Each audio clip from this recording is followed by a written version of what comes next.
Welcome back to another episode of Stand on Guard. I'm your host, David Krayden, broadcasting to you live today on Friday, August the 1st from Ottawa. The word today is failure, and the person is, of course, Mark Carney. We'll be back in mere moments to discuss that. The Prime Minister lied, and his minions continue to lie.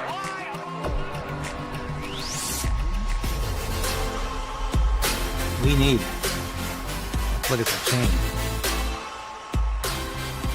but we also need to resolve to resist.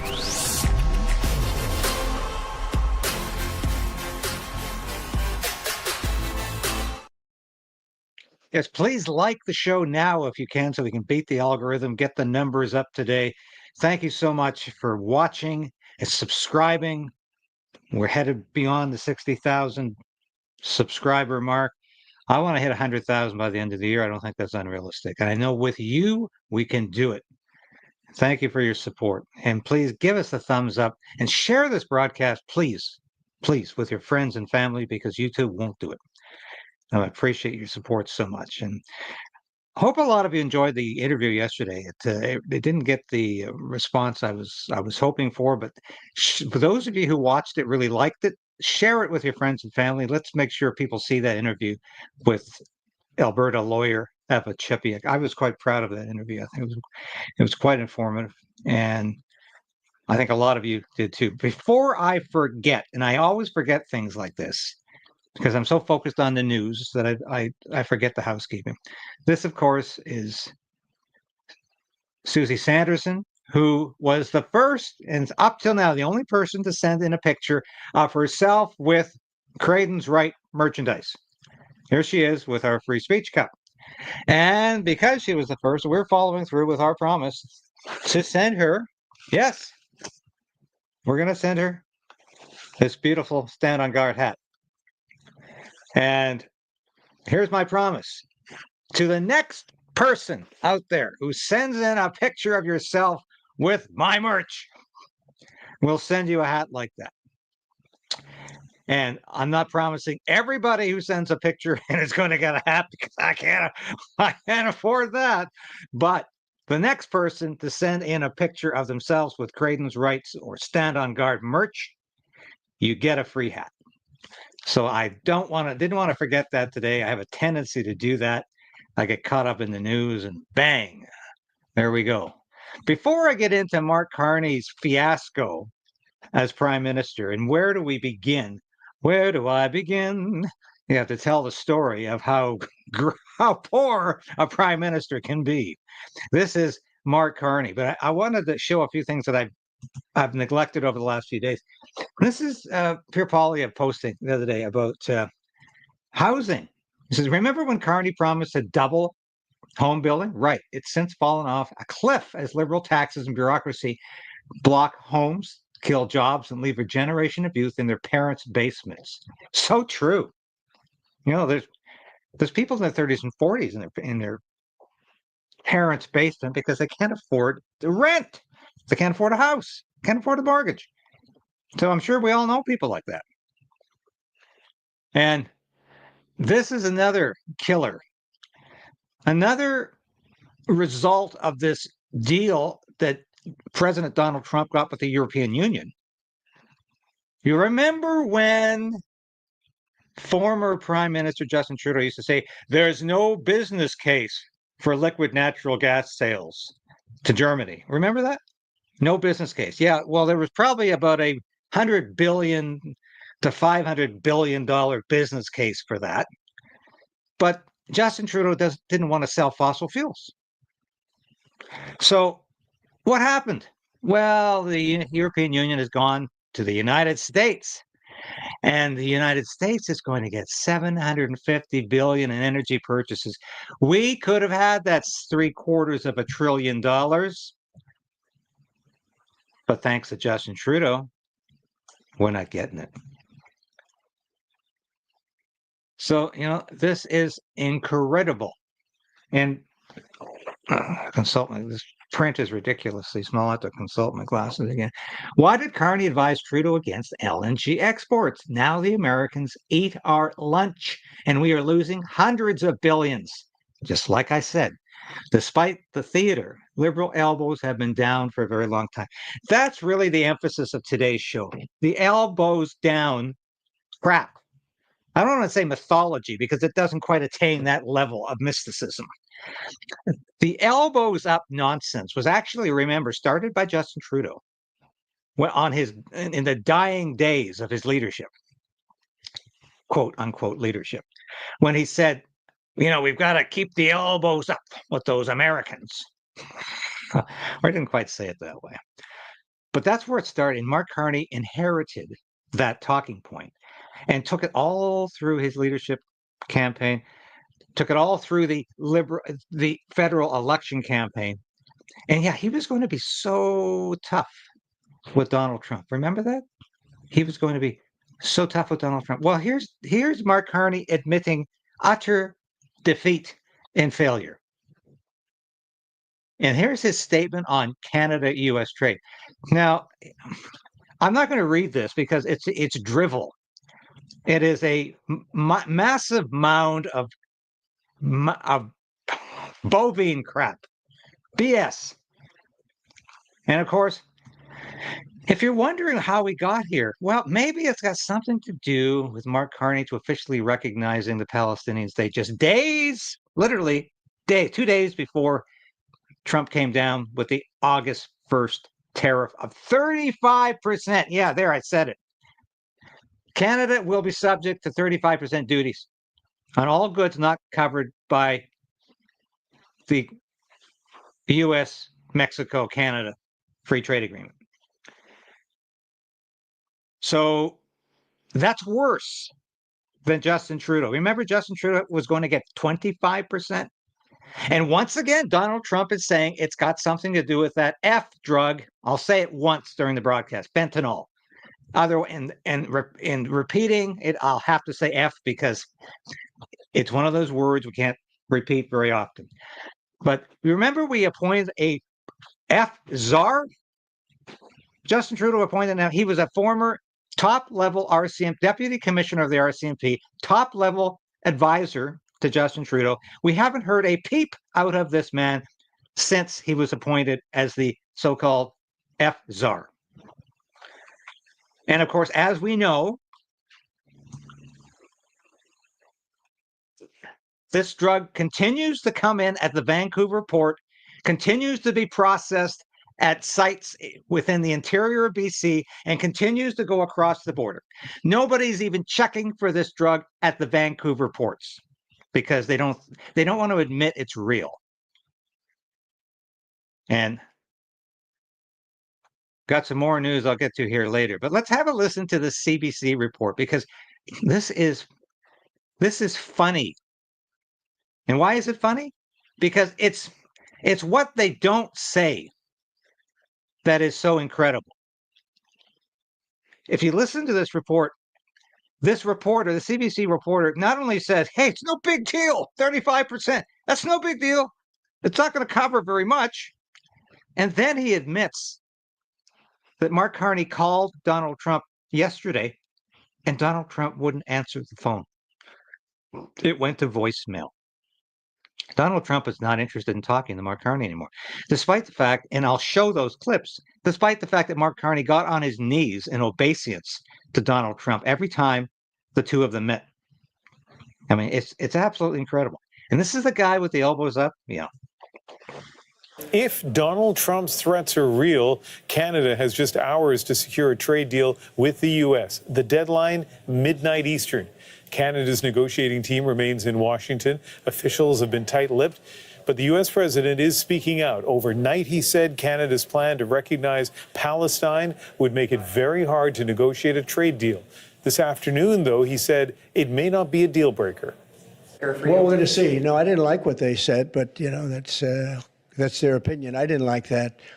Not a deal breaker, but we haven't spoken to Canada today. He's called, and we'll see. But we have made a few deals today that are excellent deals for the country. We're taking in literally trillions of dollars for the country. This is making our country very rich and respected again. CBC senior business reporter Peter Armstrong is tracking developments from Washington, and he joins us now live. And what do we know, Peter, about where things stand right now? We're getting a little bit of breaking news out of the White House right now, and this is literally just moving across the wires, Ian. So I don't have a ton of information, but the wires read, Trump signed an executive order increasing tariff on Canada from 25% to 35%, with higher tariffs set to go into effect on August 1st, which is 5 hours from now. So through the day, we've been waiting to hear from the president. He has all of these executive orders that he needs to sign on the deals that he's made, on the deals that he hasn't made. If he wants to kick that new tariff rate into action by August 1st, he had to sign an executive order. He has to get that executive order to the officials at the Customs and Border that actually implement the new tariff rate. So now we're being told out of the White House, the president has signed that. He has increased the rate from 25% to 35%. It is important for everybody listening and watching to understand what that means. That 25% rate is one that has been in place. This is the so-called fentanyl tariffs, the first round of tariffs that he imposed. But then they said anything that is CUSMA compliant, anything that is compliant with the Canada-US-Mexico Free Trade Agreement, that would be exempt from all of this. So that is the rate that is going from 25.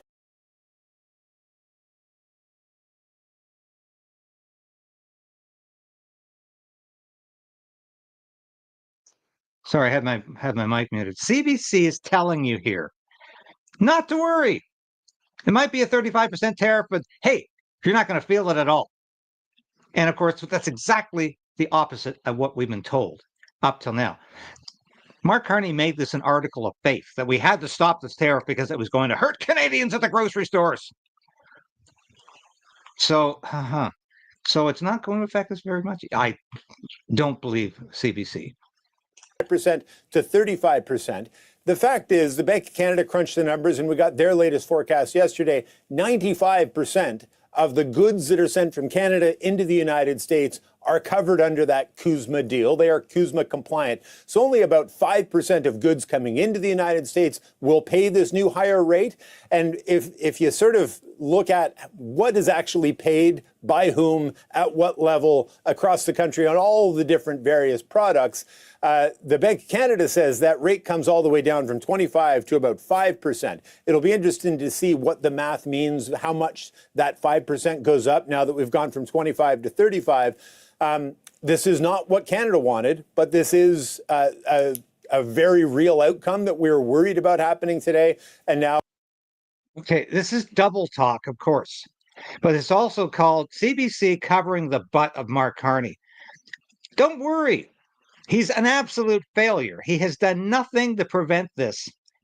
And actually, he exacerbated the chances of this happening by deciding to move on the Palestinian state 48 hours beforehand. Not very good timing. But of course, Mark Carney is all about bad timing because he wants a crisis. But the CBC is downplaying this because they don't want Mark Carney blamed. This is no big deal. This is all Donald Trump's fault, of course. Mark Carney couldn't do anything. According to the White House, it has indeed happened. The Democrats saying about all of this? Look, there's so much backing and forthing about what this means and what this will look like going forward. And, you know, I've been thinking a lot about how they feel about it as this is, I think, my fourth or fifth time down in Washington. Every time there's a trade deadline to worry about, I come down and try to get a sense of what's happening on the ground here. And on this trip, for the first time, I'm hearing from Americans that they are actually getting a sense that not only are Canadians upset, but that they're upset that anger out of Canada might have an impact here. Tim Kaine was speaking about that earlier today. Just take a quick listen to what he had to say. We've got businesses now or consumers in Canada, for example, they will not buy American products. Why does Tim Kaine always look like the guy who just fell off the bar stool next to you? They will not travel to the U.S. because they're so mad about the disrespect that is being visited upon them by Trump. So there's a triple level effect of raising the costs of imports, leading to retaliatory effects, and then a reputational effect that's really socking our people. Meanwhile, Ian, I'm just getting a little bit more information. We actually have the full release from the White House on this announcement that they are indeed going from 25% to 35% to effectively address the existing emergency. They're still talking about the fentanyl crisis there. Goods transshipped to evade the 35% tariff. So if you take something and ship it to Scotland and then send it back in, that would be paid at a 40% transshipment tariff. Notice how the CBC doesn't take the fentanyl, I'll say it one more time, crisis very seriously. No, they do not acknowledge that this drug is coming in en masse at the Vancouver port and it's being processed in the interior of BC. So the precursors are coming in to the Vancouver port. They're being processed in British Columbia and sent across the border. CBC nor the government of Canada wants to really acknowledge this. Neither CBC nor the government of Canada wants to acknowledge this. On top of the 35%. So we are getting more information, but this is literally just happening as I sat down to come on air with you. Yeah, so let me ask you a couple of quick follow-up questions, Peter, if I may. So that paper you have now about this higher tariff, is that a done deal, or might that still change between now and midnight? Therein lies a $1 trillion question. It's a done deal. This executive order now goes to the customs agents that will actually come up with a tariff code and put this out. We've heard a lot of talk about how hard this is becoming for the people that actually manage all of the various tariff codes and what this means for shipping. That process is now underway. That does not undermine the ability of a deal to be struck before midnight or by noon tomorrow or whatever it may be. And I would imagine there will be attempts at conversations. We had heard from Trump said earlier today that he had not heard from the Canadians. We presume that he meant that he hadn't talked to the Prime Minister, that they had not heard from the Canadians, that the Prime Minister had called them to try to reach out. But look, there could be. Here it is. CBC won't admit it. But what he just described was that Mark Carney called Donald Trump. Donald Trump did not pick up the phone. So, but he immediately moves on to something. He segues to something else because this is an admission that Donald Trump's not taking Mark Carney's calls. So forget about some deal at noon Eastern time, which is, as I look at the clock right now, just over an hour and a half away. Don't expect any last-minute deals if Donald Trump isn't even answering the phone. Incredible, just incredible. Ongoing negotiations, but as far as the Americans are concerned, this new tariff is in effect and will be applied as of midnight tonight. And one other thing I want to ask you, you were talking, I didn't quite follow the numbers when you said whatever the tariff is for the non-CUSMA compliant goods, that overall that would be 5%. So if you have like 25 or 35% for the non-CUSMA compliant things, so I understand that. So this is called repeat the Liberal Party talking points, please. So you assure Canadians that there's no crisis here, right now anyway.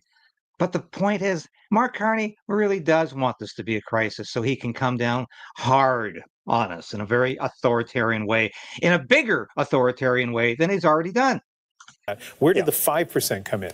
So the Bank of Canada, most of the major economics groups in the country, the Royal Bank of Canada Economics did a really good study where they just went through the customs, the census data that actually collects all of this and said what products are coming from Canada into the United States and what is the actual rate they're paying, because it depends on this part of a product is tariffed at a higher rate, this part of that product is tariffed at a lower rate, and they said the effective average tariff rate across the country was as low as 2.3% in April. The Bank of Canada came out and said when they looked at those numbers a little bit later on in time, more recently, they say that average is probably closer to 5%. But the main thing is that 95%, the vast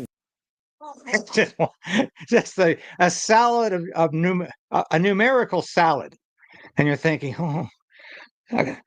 The point you have to remember is, yes, the 35% tariff, it's bad for Canada. It could be catastrophic for Canada. But if you're out there and you're a Liberal supporter, I don't think very many Liberal supporters watch this broadcast except to snipe at me and my supporters. But if you're a Liberal supporter and you voted for a Liberal member of Parliament or a Liberal candidate, and you're saying, I voted for Mark Carney because he talked about elbows up. He said he was a banker, an international banker who was the governor of the Bank of England. He was the governor of the Bank of Canada. And he understood Donald Trump. He understood how to deal with Donald Trump because Pierre Poilievre, well, he spent his life in politics in the House of Commons. He's never had a real job in the private sector, and he doesn't understand Donald Trump. He can't deal with Donald Trump. He's not tough enough to deal with Donald Trump. Mark Carney is. Well, remember this Mark Carney? This is the Mark Carney that appeared to those people during the election campaign and fooled far too many of them. Recently had any conversations with anyone from any party about crossing over to help form a majority? When you called Donald Trump transformative, did you mean transformative in a good or bad way? Yin and yang. There's both. There's both? I said what I said. He is. What matters for Canadians is that the relationship with the U.S. has changed. I've been clear about that, for months. I think others were very slow to recognize that. I think it's now increasingly understood. Secondly, that it has bigger ramifications than just the U.S. The way the global economy is working is changing. We need to change. Working with President Trump, working with his team as possible, sovereign nation to sovereign nation, that's what I'm pursuing. Do you plan to renegotiate USMCA? Can you trust him as a partner? The sequencing, we'll see about the sequencing. I think the revealed preference of the U.S. is working on some of these sectoral aspects before broader trade deals. It is an advantage to us that USMCA exists. It is not right that it's being violated, but it is still an advantage that it exists, and we intend to make the most of our advantages in these negotiations. All right. Do you think? Just listen to the end of that. I will work with them and negotiate with them. Yeah, and we intend to make the most of our advantages in these negotiations. Do you trust him? I will work with them and negotiate with them. Yeah. All right. Do you trust this guy? Do you trust Mark Carney to renegotiate the USMCA free trade deal? Clearly, he fumbled the ball with not getting 35% tariffs. But remember this. Remember how the liberal media in the United States were lauding Mark Carney as the man who can control Donald Trump. You know, maybe Chuck Schumer can't control Donald Trump. Maybe Joe Biden couldn't control Donald Trump. Maybe Nancy Pelosi couldn't control Donald Trump. But hey, Mark Carney is the Trump whisperer. And here she is, Christiane Amanpour, the exalted woke liberal of the airwaves, telling Mark Carney he's got the magic. But President Trump tends to be A, transactional and B, very personal. And sometimes he thinks, or maybe you know differently. Apparently they say that you're the Trump whisperer of the leaders. I'm not and sure that about you're that, on texting, relations with him and you're constantly talking. So is he still saying he wants to annex Canada? He's not. He's not. He admires Canada, I think it's fair to say, and maybe for a period of time coveted Canada. But you've put that to bed. Well, look, we're two sovereign nations who are discussing the future of our trade relationships, our defense partnership, which has been very strong in the past. How is that going to evolve? But again, I would say it this way: the president is focused on a series of changing bilateral relations. We're at NATO. He's been focused on making sure that all members, Canada included, of NATO pay their fair share, carry their weight. I think we are now doing that. We've made major investments in defense in recent months. We're now at the NATO 2%. We're committed to accelerating that. We've got this new defense partnership with Europe as another example. That's other countries stepping up. I don't see that is at all. I think that's positive we're doing it for our own reasons, but I think it's positive for the U.S. relationship, not something that. But it's pretty sudden and it's pretty overnight. The whole dumping you in the, now we have to take care of our own security, and not only that, we have to help prevent this increasing invasion by a hostile force in Europe, Russia, against, a democratic, sovereign, and independent state. Yes, the Trump whisperer fails again. Now, I want to show you some clips. Remember when he went down to Washington after being elected as prime minister? And here's Mark Carney trying to get a word in edgewise with Donald Trump. It's not necessarily a one-day deal. This is over a period of time they have to make that decision. Yes, go ahead. Yeah, if I may. Respectfully, Canadians' view on this is not going to change on the 51st state. Secondly, we are the largest client of the United States in the totality of all the goods. So we are the largest client of the United States. We have a tremendous auto sector between the two of us, and the changes that made have been helpful. 50% of a car that comes from Canada is American. That's not like anywhere else in the world. And to your question about is there one thing? No, this is a bigger discussion. There are much bigger forces involved. And this will take some time and some discussions, and that's why we're here, to have those discussions, and that is represented by who's sitting around the table. See, the conflict is, and this is very friendly. We're not. This is not going to be like we had another little blow up with somebody else. That was a much different. This is a very friendly conversation, but we want to make our own cars. We don't really want cars from Canada, and we put tariffs on cars. So you notice that Mark Carney says, hey, 50% of a car made in Canada is U.S. Donald Trump's not buying that one. From Canada, and at a certain point, it won't make economic sense for Canada to build those cars. And there's more. I've got more for you here because this is incredible how Mark Carney's not even a player in this. He has been nothing but a completely fabricated individual. And please share this broadcast with your friends and family right now. YouTube is pushing my numbers down as we speak. This is absolutely outrageous how they get away with this. No, it's fine. It's there. It's good. We use it for certain things. It's there. We have the USMCA is a good deal for everybody. I won't say this about Mark, but I didn't like his predecessor. I didn't like a person that worked for. She was terrible, actually. She was a terrible person. And she really hurt that deal very badly because she tried to take advantage of the deal and she didn't get away with it. You know what I'm talking about. But we had a bad relationship having to do with the fact that we disagreed with the way they viewed the deal. And we ended it. We ended that relationship pretty much. The USMCA is great for all countries. It's good for all countries. We do have a negotiation coming up over the next year or so to adjust it or terminate it. Mr. President, I'll say a word on USMCA, if I may, Mr. President. It is a basis for a broader negotiation. Some things about it are going to have to change. And part of the way you've conducted these tariffs has taken advantage of existing aspects of USMCA. So it's going to have to change. There's other elements that have come, and that's part of what we're going to discuss. I'll save the best for last because here's the real Mark Carney in the presence of Donald Trump. Thank you, Mr. President. I'm on the edge of my seat, actually, for the big announcement. But thank you for your hospitality and above all for your leadership. You're a transformational president, focus on the economy with a relentless focus on the American worker, securing your borders, ending the scourge of fentanyl and other opioids, and securing the world.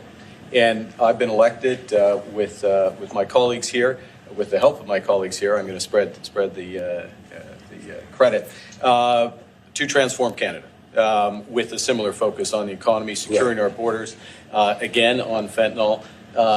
Much greater focus on defense and security, securing the Arctic and developing the Arctic. And the history of Canada and the U.S. is we're stronger when we work together, and there's many opportunities to work together. And I look forward to, addressing some of those issues that we have, but also finding those areas of mutual cooperation. So we. Okay, so there's the Mark Carney who wants to work with the United States. What about the Mark Carney who says it's over with the United States and now we're going to go to Europe? Now we're going to become part of the European Union. Mark Carney is a very confused individual, but not really. His plan is to alienate the United States as much as possible, create a crisis so that he forces Canadians to accept his view of globalism and closer relations with Europe, which is, of course, dying economically right now, as well as socially. Because mass migration has destroyed most European countries. Their economies are weak and hollowed out, and that's where they are. Here's a fascinating story we found out of Winnipeg. And of course, I'll be talking about U.S. pastor and musician Sean Feucht in a minute because he's coming back to Canada, and his first leg of the tour is in Winnipeg. And Red Winnipeg has already said you're not welcome here in any public place. But here's what's happening in Winnipeg. This is footage of a break-in at Tita's Thai restaurant on Donald Street in early July. Someone breaks through the glass with a hammer and tries to light a fire. Moments later, they throw a Molotov cocktail inside. 2 weeks later to the day, the family's other business, Mae Sooni's Thai Cuisine, is also set on fire. This time, they aren't as lucky. Jay Delaney says his family's restaurant was so badly damaged it'll be closed for about a year. It really sucks for us. We lost our business. But knowing how that feels, if we can just stop them from doing the next one, at least someone else doesn't have to go through that. It comes as other businesses in Winnipeg have told him they're being threatened with arson and violence if they don't pay up. Delaney believes the cases are connected and says his family has fled the city. What move are they going to make next? So they've just got to the point where they're just scared. A couple of days before the fire at Mae Sooni's, stores in the North End were visited by a group of 4 men. On July 16th, they appear in this convenience store street. They give an employee a note with a phone number on it for the owner to call. Make sure we get a call. A man can be heard saying that if they don't hear back within a day, they'll be back and might burn the place down. Later that afternoon, they're at a different convenience store. No, I'm not here for that, brother. An employee there can be heard saying he's calling police and that he's being threatened. Days later, a group is captured on surveillance behind the store, starting a fire. Based on their footwear, it's believed at least one of the men was among the original group that threatened the worker. The owner of nearby Selkirk Quickie Mart believes the same men tried to break into his store last Wednesday. Ahmed Mohammed says he's been getting calls and texts for weeks, demanding money, up to $500,000. He said, "It went from little threats to burning down my business, saying they're going to kill my family if I go to the police." CBC News has agreed not to air clips from this interview because he fears for his safety. Mohammed says his family has also left the city. Selkirk Quickie Mart appears on a handwritten hit list, along with other locations. CBC has obtained a copy of the list. The original one was given to one of the affected businesses by 2 people, claiming to have been hired as drivers, but not paid, by a group from Montreal that's behind the arsons. Delaney's family I'll leave it at there because what's happened here is that the Montreal mob has moved to Winnipeg. I don't know if any of our viewers are from Winnipeg. My affiliation with Winnipeg is fairly limited. It used to be the headquarters of Air Command when I was in the Air Force, and I used to have to go there once or twice a year for public affairs conferences. But I always thought it was a very gray city, but now it's also a very violent, crime-ridden city. And of course, I call it Red Winnipeg because it's always been Liberal NDP, always been left of center. And of course, that's the result of this. And so I want to mention this story briefly here because petition in Alberta's future in Canada gets green light. So Elections Canada appears to be taking, shall we say, the lead in the Alberta referendum question. And what do you think the question is going to be? Should Alberta stay in Canada? Should Alberta stay within Confederation? So if you're in favor of independence in Alberta, you're going to have to vote no. So there's something very strange going on here with Elections Canada and the Alberta Prosperity Project, of course, which is sponsoring the referendum yes vote in terms of, do you support an independent Alberta? I'm going to be talking to Jeff Rath about this over the weekend and next week to see what his thoughts are as to whether this is going to have a negative impact on their plans. I find this quite interesting. And of course, this is fascinating. Winnipeg has already said that Sean Feucht, who we've covered in a huge way in the last couple of days, is not welcome in Winnipeg. He's going to have to find a church. Will they find the church like they did in Montreal? I wouldn't put it past them. And look at this Edmonton Journal, which of course is a leftist rag now. Pro-Trump Christian musician. What is a pro-Trump Christian musician? Why, he voted for Donald Trump? He's had pictures taken with Donald Trump. So that's a terrible thing to be identified with Donald Trump. And I have to take my hat off to Alberta Premier Daniel Smith for inviting Sean Feucht to perform on the steps of the Alberta legislature. I can't say that enough. Thank God somebody in Canada, some politician in Canada, has the guts and the courage to make a stand, to take a stand for Christianity and for freedom of speech and for freedom of religion. With Mark Carney hasn't got a clue what those words mean and doesn't really care. By the way, I find this fascinating. Abbotsford doesn't want him to perform at a public place. Abbotsford is in the heart of Canada's Bible Belt. Abbotsford has the most churches per capita than any Canadian city. What's going on here? Sean Feucht will be on the show next week, and we'll be talking about that. I'll be back in a minute after this break. Remember, it's merch week. Get some merch. A lot of you have been doing so. Thank you.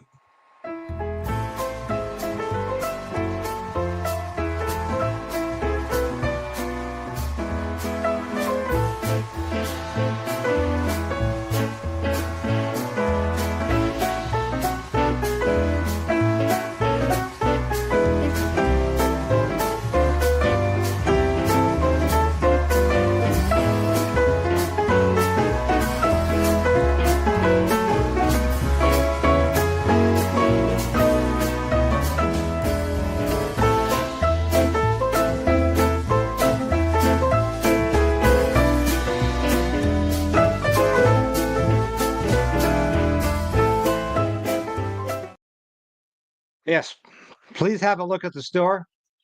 Aren't on the list, but he believes the incidents are. Mistake there. Please have a look at the store. Buy some merch.